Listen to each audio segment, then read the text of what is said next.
Le 6 juin était aussi le jour choisi par les syndicats des lycées professionnels pour faire entendre leurs désaccords concernant la nouvelle réforme qui se prépare. Ils ont le sentiment que leurs élèves sont moins considérés que ceux des filières générales.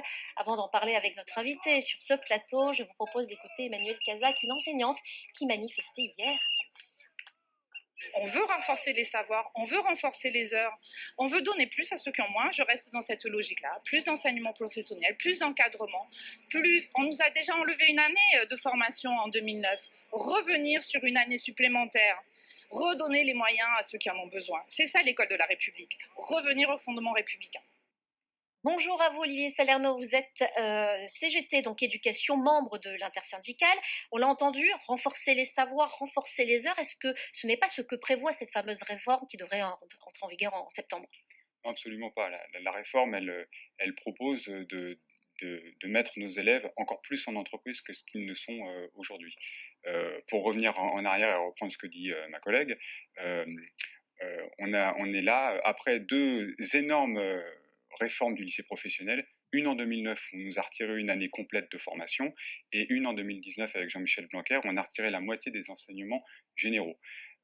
Alors que nos élèves, déjà, la plupart d'entre eux viennent d'un collège qui ont été assez compliqués. Ils ont besoin avec eux qu'on prenne le temps de prendre le temps pour apprendre un métier, pour apprendre un geste, pour avoir de la culture générale, pour renforcer leur savoir en français, en maths et dans les enseignements généraux. Et aujourd'hui, à la suite de ces deux précédentes réformes et à la rentrée 2023 avec l'augmentation significative des stages, on ne leur donne plus du tout la possibilité de se former. Alors l'esprit de la loi et les mesures présentées récemment par Emmanuel Macron, c'est de faire de cette voie professionnelle un choix et non une orientation, j'allais dire, subie, avec l'amélioration de la poursuite d'études et de l'insertion professionnelle. Est-ce que vous partagez le constat d'un déficit en matière d'insertion professionnelle à l'issue des études? Il faut réfléchir à ce que ça veut dire l'insertion professionnelle. À l'issue des études, on ne redouble plus au collège. On arrive au lycée professionnel à 15 ans. On fait 15 ans, 16 ans, 17 ans. À 17 ans, on a un bac pro aujourd'hui. C'est très jeune. Emmanuel Macron, il veut insérer tout de suite, de façon efficace, des élèves, des enfants de 17 ans, à peine 18 ans, sur le monde du travail. On ne parle plus de formation, on parle juste de combler des emplois avec des gens qui ont un statut précaire. Et de répondre aux besoins du marché. Et de répondre aux besoins. Est-ce que ce n'est pas aussi l'assurance pour eux d'avoir un travail? Un tiers les lycéens professionnels, c'est un tiers des lycéens de France. C'est les catégories les plus populaires.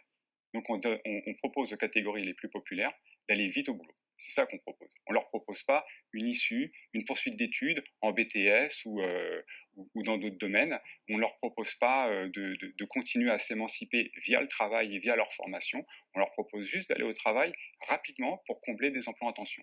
Donc avec des conséquences à long terme, j'allais dire, sur leur vie d'adulte. Leur vie d'adulte à eux, et puis à l'ensemble du monde du travail, c'est tout ce qui est casse des statuts, rémunération vue par le bas, voilà, c'est au moins 10 ans en fait, c'est ça qu'on est en train d'organiser, c'est le moins 10 ans social dans tout le monde du travail.